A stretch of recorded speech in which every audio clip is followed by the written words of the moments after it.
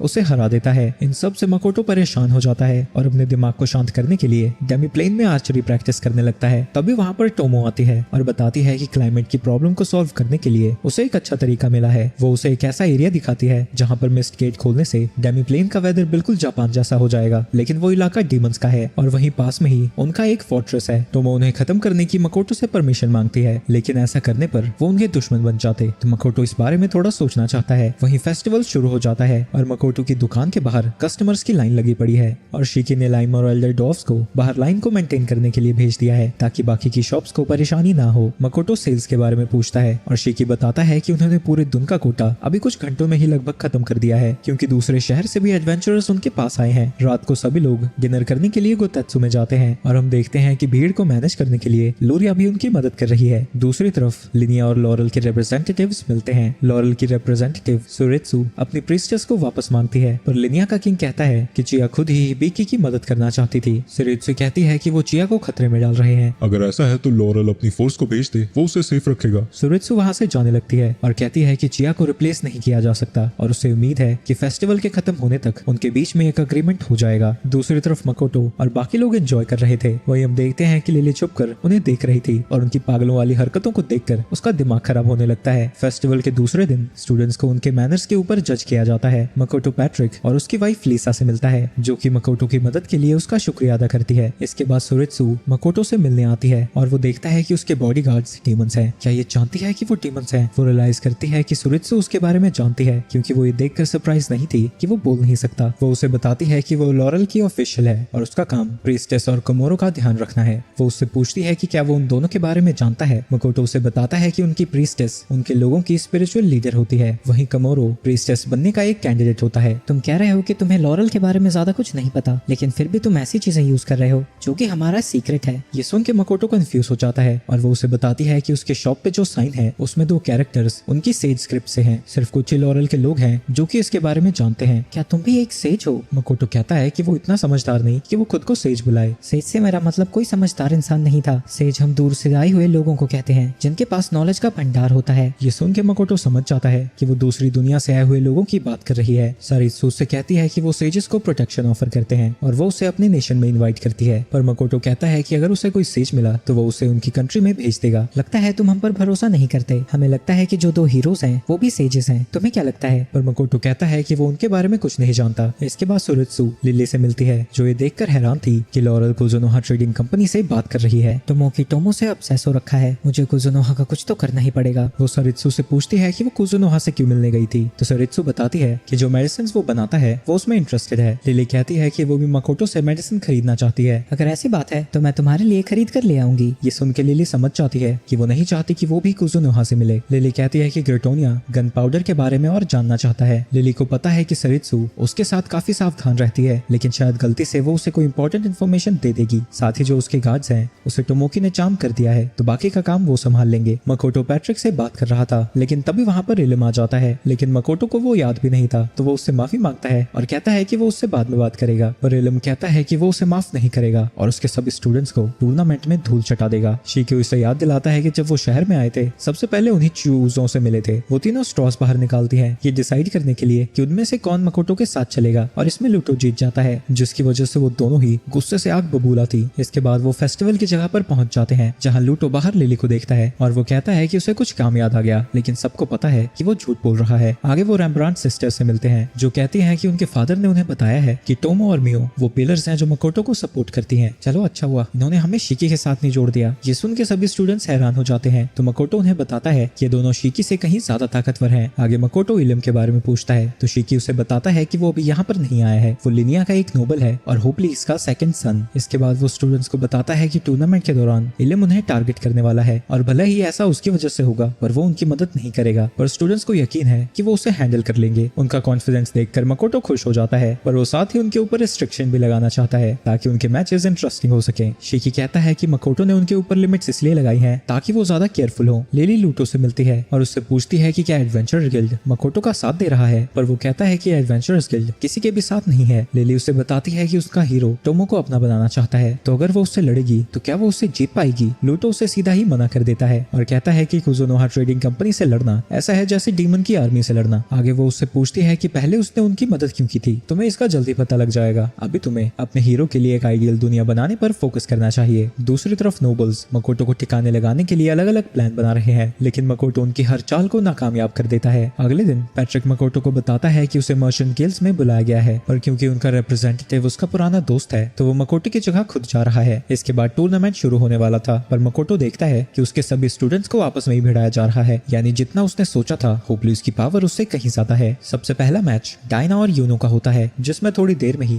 Diana जीत जाता है। अगला मैच 2 हाईएस्ट लेवल पार्टिसिपेंट्स के बीच में था, जिन और मित्रा, जिन दोनों का लेवल 97 है। उन दोनों को लकड़ी की तलवार दी गई है और साथ ही 3 डॉल्स जो कि उनका सारा डैमेज अब्सॉर्ब करेगी। उनका मैच शुरू हो जाता है। जिन पहले अटैक करता है, लेकिन मित्रा उसके सभी अटैक्स को ब्लॉक कर रहा था। उनका मैच चलता ही जाता है और कोई भी एक दूसरे पर हिट लैंड नहीं कर पाता, लेकिन जजेस जिन को विनर डिक्लेयर कर देते हैं। इसके बाद टूर्नामेंट आगे बढ़ता जाता है और मकोटो को लगता है कि मेज कैटेगरी वाले लोग जमा ही नल्ले हैं। अगला मैच शिफू और अबेलिया का है। मकोटो ये देखकर इंप्रेस हो जाता है कि अबेलिया उसके अटैक को भी डॉज करती है और इस दौरान अपने मंत्र को भी पढ़ लेती है, लेकिन शिफू का एरो घूमकर उसी की तरफ आने लगता है और इस मौके का फायदा उठाकर शिफू एक अर्थ स्पेल का यूज करती है और इससे अबेलिया को पकड़ लेती है, जिसकी वजह से अबेलिया को सरेंडर करना पड़ता है। अगली मेज कैटेगरी की फाइट शिफू और इजुमो के बीच में है। शिफू अर्थ मैजिक से एक बैरियर बना लेती है और इजुमो के ऊपर अटैक करने लगती है और वो उसे भी बड़ी ही आसानी से हरा देती है। दूसरी तरफ वॉरियर कैटेगरी में जिन की फाइट डायना से होती है, लेकिन ये फाइट भी बड़ी जल्दी खत्म हो जाती है और इस मैच को जिन जीतता है। मेज कैटेगरी के फाइनल में शिफू का सामना उससे एक ओल्डर स्टूडेंट के साथ होता है, जो कि इतना टैलेंटेड था कि कोर्ट ऑफ लिनिया ने उसे ज्वाइन करने का ऑफर भी दिया था, लेकिन शिफू अर्थ मैजिक से उसे गड्ढे में गिरा देती है और जब वो बेचारा फंसा हुआ था, फायर मैजिक से इस मैच को भी जीत जाती है। वॉरियर कैटेगरी के फाइनल में जिन का सामना इलम से होता है, लेकिन उसके पास असली आर्मर और स्वॉर्ड थी, पर जिन के पास सिर्फ वही लकड़ी की तलवार है। उनका मैच शुरू हो जाता है और सबसे पहले इलम उसके ऊपर हमला करने जाता है, पर जिन अपने एक ही अटैक से उसके हाथ से उसकी तलवार को गिरा देता है, जिसके बाद वो एक मैजिक के मंत्र को पढ़ने लगता है, लेकिन इसका भी रिजल्ट सेम ही होता है। ये सब देखकर इलम परेशान हो जाता है और वो रेफरी से मदद मांगने लगता है, तो रेफरी जिन से कहता है कि वो पैसिवली लड़ना बंद करे, तो उसकी बात मानकर जिन लगातार इलम के ऊपर अटैक करता ही जाता है, जिससे एक एक करके उसकी सारी डॉल्स टूट जाती है और जिन फाइनल में भी जीत जाता है। वहीं इलम परेशान था और टीम बैटल्स के दौरान अपनी मैजिक मेडिसिन यूज करना चाहता है। वहीं अब टूर्नामेंट का चैंपियन डिसाइड करने करने के लिए दोनों कैटेगरी के विनर्स आपस में लड़ने वाले हैं। टोमो और मियो को लगता है कि शिफू के सामने जिन नहीं जीत पाएगा। मैच के शुरू होते ही शिफू अपने मैजिक से उसकी मूवमेंट को रोक देती है और एक फायर अटैक से आसानी से उस मैच को जीत जाती है। दूसरी तरफ पैट्रिक मकोटो को बताता है कि जो हो सकता था वो उसने सब किया, लेकिन इसके बावजूद भी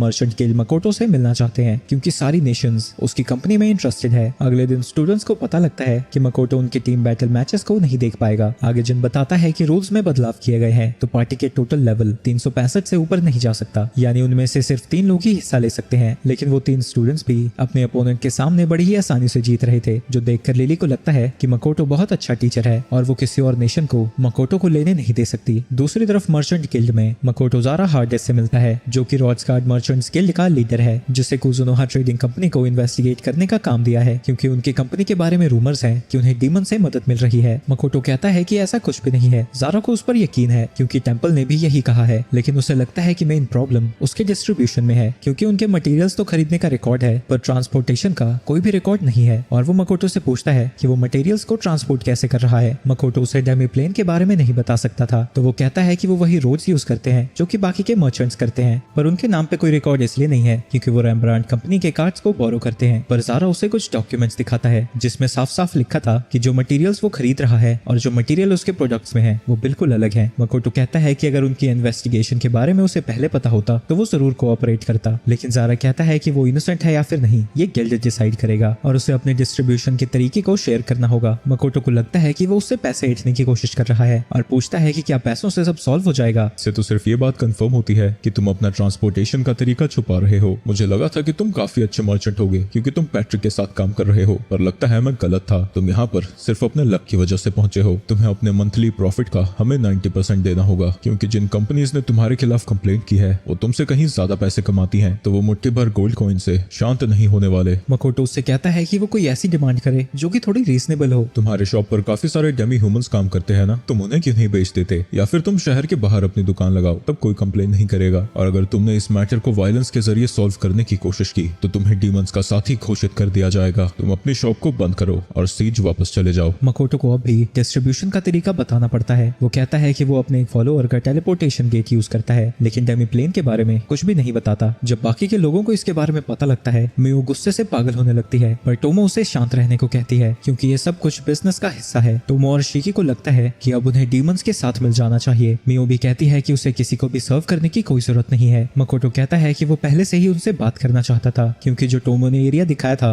वो उसे पाना चाहता है, लेकिन डीमंस के साथ कनेक्शन रखते हुए भी वो ह्यूमंस के साथ बिजनेस करना चाहता है। मकोटो कैलेनियन को ईवा और लूरिया के साथ मिलकर वापस से एक्वायर करना चाहता है और मकोटो सोचता है कि ह्यूमंस के पास पहले से ही 2 हीरोज हैं, तो अगर वो डीमंस के साथ कनेक्शन बनाता है तो इसमें कोई प्रॉब्लम नहीं होनी चाहिए। इसके बाद हमें पता चलता है कि आइलम और लूरिया बचपन के दोस्त हैं, वो उसके लिए बहुत इंपॉर्टेंट थी। वहीं प्रेजेंट में उसके पास एक मैजिकल आइटम है जो कि वो अपने अगले मैच में यूज करना चाहता है। मकोटो जानता है कि एक बार वो डीमन से मिल गया तो वो रॉड्सगार्ड में नहीं रह पाएगा, तो जाने से पहले वो अपने स्टूडेंट्स के लिए कुछ करना चाहता है। वो टेलीपैथी से रोना को कांटेक्ट करता है और उससे कहता है कि जो भी डीमन सिटी में छुपे हुए हैं फेस्टिवल के खत्म होते होते वो उन्हें यहाँ से हटा दे। इसके बाद वो ईवा से बात करने जाता है जो उसका प्लान सुन के हैरान हो जाती है। वहीं एकेडमी से जाने से पहले वो अपने स्टूडेंट्स को सपोर्ट करना चाहता था, तो वो उनके मैच देखने के लिए पहुंच जाता है। मकोटो टो और मियो से पूछता है कि उसके स्टूडेंट्स उन्हें कैसे लगे, तो वो कहती है कि ये टो और बाकी सब जितने ताकतवर नहीं है पर फिर भी काफी अच्छे हैं। उसने मित्रा को एक रिवॉर्ड देने का भी प्रॉमिस किया था और मित्रा ने उसके साथ फाइट को चुना है। दूसरी तरफ मित्रा को पता लगता है कि टोमो और मियो को लेवल 1500 से भी ऊपर है, जिसकी वजह से मित्रा की फटी पड़ी है। इसके बाद फाइनल मैच की बारी थी जहां इलुम को देखकर उन्हें लगता है कि वो मेडिसिन का यूज करके अपनी ताकत को बढ़ा रहा है, पर शिकी को लगता है कि जो एमुलेट उसने पहना है वो मैजिकल रेजिस्टेंस नहीं बल्कि कुछ अब्सॉर्ब कर रहा है। वहीं रॉक पेपर सीजर खेल के स्टूडेंट्स डिसाइड करते हैं कि फाइनल मैच में कौन जाएगा और वहां पर जीतने वाले स्टूडेंट्स पहुंच जाते हैं। उन्हें भी इलुम के साथ कुछ गड़बड़ लग रही थी। इलुम कहता है कि वो 2 लोगों को कभी नहीं भूल सकता। पहली है हिबिकी, वो हिबिकी की बैटल्स में उसका साथ देना चाहता था पर वो एकेडमी नहीं छोड़ सकता था, तो हिबिकी कहती है कि वो ग्रेजुएट करे जिसके बाद वो दोनों साथ में लड़ेंगे। और दूसरी इंसान है लूरिया, लेकिन जब वो उससे दोबारा मिला वो उसे भूल चुकी थी। वो खुश था कि वो ठीक है, लेकिन इस बात से दुखी भी कि वो अपने बचपन का प्रॉमिस भूल गई है। अबे बचपन का प्यार भूल नहीं जाना बे, अबे बच्ची थी भूल गई। तो इलुम के दोस्त वहां पर आ जाते हैं और जब उन्हें पता लगता है कि लूरिया कैलेनियन से है वो सब उसकी इंसल्ट करने लगते हैं और इलुम भी उनके साथ जुड़ जाता है। पर लूरिया कहती है कि वो सब इसलिए कह रहे हैं क्योंकि कभी भी उनका मौत से सामना नहीं हुआ है। पर इलुम के दोस्त कहते हैं कि वो कभी भी बैटल से डर कर नहीं भागते। लूरिया वहां से जाने की कोशिश करती है, तभी एक स्टूडेंट उसे धक्का दे देता है और इसी वक्त मकोटो और शिकी वहाँ पर पहुंचे थे। इसके बाद वो लूरिया से मिलने दोबारा गया था, लेकिन उससे पहले मकोटो उस तक पहुंच जाता है और हमें पता चलता है कि वो मेडिसिन उसे रोना ने दी थी, पर मकोटो को हराने के लिए उसे और ताकत की जरूरत थी, तो रोना ने उसे वो एमुलेट दे दिया। मैच शुरू हो जाता है और इजुमो और यूनो इलुम के टीममेट्स पर अटैक करने जाते हैं। वहीं इलुम जिन के ऊपर अटैक करता है, जिसके फोर्स की वजह से वो अपने घुटनों पर आ जाता है। वहीं यूनो और इजुमो मिलकर बाकी के 6 स्टूडेंट्स को बड़ी ही आसानी से हरा देते हैं, पर तभी वो जिन को लड़ता हुआ देखते हैं और उससे कहते हैं कि वो उनका इंतजार करे, वो साथ में उससे लड़ने वाले थे। जिन के अटैक्स की वजह से इलुम का आर्मर टूटने लगता है और यूनो को लगता है कि शायद उसे उनकी मदद की नहीं जरूरत है, पर तभी इजुमो नोटिस करता है कि इलुम के डॉल्स को अभी भी कुछ नहीं हुआ था। तभी इलुम पागलों की तरह अपनी तलवार को इधर उधर चलाने लगता है और जिन रेफरी से पूछता है कि हमें अभी इस मैच को जारी रखना चाहिए क्योंकि उसका बिहेवियर बिल्कुल अजीब सा है, लेकिन रेफरी कहता है कि मैच जारी रहेगा। जिन उन दोनों से मदद मांगता है और उसके ऊपर अटैक कर देता है, लेकिन इलुम अपने दांतों से ही उसकी तलवार को पकड़ लेता है, तो इजुमो अपने विंड मैजिक से इलुम को हवा में उड़ा देता है और यूनो हवा में कूदकर उसके ऊपर अटैक करने लगती है, जिसके बाद वो अपने स्पेयर को उसके सर पर फेंकती है, जिससे उसका आर्मर टूट जाता है। इसके बाद यूनो जमीन पर गिरने लगती है। वो दोनों उसको कैच करने जाते हैं पर आपस में ही टकरा जाते हैं। वहीं यूनो अपने विंड मैजिक का यूज करके आराम से लैंड कर जाती है। इसके बाद इलुम की टोल्स फाइनली टूट जाती है, लेकिन तभी वो एमुलेट डार्क ऑरा रिलीज करने लगता है और मियो को लगता है कि वो माना इलुम की मेमोरी से कनेक्टेड है। शिकी कहता है कि अब देर हो गई है, अब वो ह्यूमन नहीं रहा, वो म्यूटेट हो रहा है और ऐसा सिर्फ रोना कर सकती है। ये सुन के मकोटो हैरान हो जाता है क्योंकि रोना ने उससे प्रॉमिस किया था। मास्टर, उसने क्या प्रॉमिस किया था कि वो रॉथगार्ड में कुछ नहीं करेगी? नहीं, उसने ऐसा तो नहीं कहा था, तो फिर उसने अपना प्रॉमिस नहीं तोड़ा है। क्या डीमंस के साथ मिलने का सोचकर मैंने गलत किया? इसके बाद हम पास का सीन देखते हैं जहां मकोटो ईवा से पूछता है कि क्या वो कैलेनियन को वापस से हासिल करना चाहती है, क्योंकि वो उसे रिस्टोर करके अपनी कंपनी को वहां एस्टैब्लिश करना चाहता है, लेकिन अब उसे लगने लगता है कि ये पॉसिबल होगा भी या फिर नहीं। इसी दौरान वो एमुलेट पूरी तरह से इलुम के ऊपर कब्जा कर रहा था।